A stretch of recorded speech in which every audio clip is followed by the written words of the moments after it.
السلام علیکم ورحمۃ اللہ وبرکاتہ۔ امید ہے آپ سب بہت خیریت سے ہوں گے۔ آج میں آپ کو جو عمل بتانے جا رہا ہوں، یہ عمل ایسا ہے کہ اس کی برکت سے چاہے کسی قسم کی جتنی اور جس طرح کی بھی نظر بد ہوگی فوراً کٹ جائے گی، ختم ہو جائے گی۔ نظر بد کے لیے یہ بہت ہی پاورفل وظیفہ اور عمل ہے۔ انشاءاللہ تعالی آپ اپنے لیے کریں گے، آپ کے اوپر سے بھی نظر کٹ جائے گی، ختم ہو جائے گی۔ اور اگر آپ اپنے خاندان میں سے اپنے بچوں کے لیے، والدین کے لیے یا بہن بھائیوں کے لیے کریں گے تو ان کے اوپر سے بھی یہ نظر بد فوراً کٹ جائے گی، ختم ہو جائے گی۔ یہ بہت ہی چھوٹا سا اور بہت ہی زبردست عمل ہے۔ آپ نے لال گول والی جو مرچی ہوتی ہے، اس کے 7 دانے لینے ہیں اور ہر دانے کے اوپر 3 مرتبہ آیت الکرسی پڑھنی ہے۔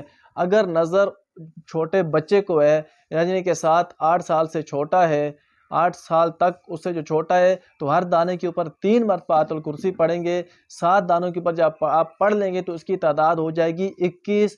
تو یہ پڑھنے کے بعد آپ نے اسی طرح اس بچے کے اوپر دم کر دینا ہے، اور یہ جو 7 مرچیاں ہوں گی جن کے اوپر آپ نے آیت الکرسی پڑھی ہوگی، ان مرچیوں کو اٹھا کر اس بچے کے سر کے اوپر سے 7 مرتبہ گھما کر آگ میں جلا دینا ہے۔ انشاءاللہ تعالیٰ آپ نے دم بھی کیا ہوگا، اس کی برکت سے اور آپ جیسے مرچی جلائیں گے اس عمل کی برکت سے انشاءاللہ اس بچے کے اوپر سے ہر طرح کی نظر بد فوراً کٹ جائے گی، ختم ہو جائے گی۔ اور اگر بڑا ہے، 8-9 سال سے بڑا بندہ ہے، تو پھر آپ نے ہر مرچی کے اوپر 5 مرتبہ آیت الکرسی پڑھنی ہے، اور اسی طرح اس کے اوپر دم کر کے آپ نے اس مرچی کو اس کے اوپر سے گھما کر آگ میں جلا دینا ہے۔ انشاءاللہ تعالی اس بڑے کے اوپر سے فوراً نظر بد کٹ جائے گی، ختم ہو جائے گی۔ ہمارے بڑے عورتیں، مائیں بہنیں یہ عمل کرتی تھی، یعنی کہ صرف مرچی تو گھما دیتی تھی لیکن ساتھ کچھ پڑھتی نہیں تھی، جس کی وجہ سے نظر کٹتی کیا نظر رہ جاتی تھی، کٹتی صحیح طرح نہیں تھی۔ آپ جب یہ اللہ تعالیٰ کی کلام پڑھیں گے، ساتھ یہ عمل کریں گے، انشاءاللہ تعالیٰ نظر فوراً جتنی اور جس طرح کی بھی ہوگی کٹ جائے گی۔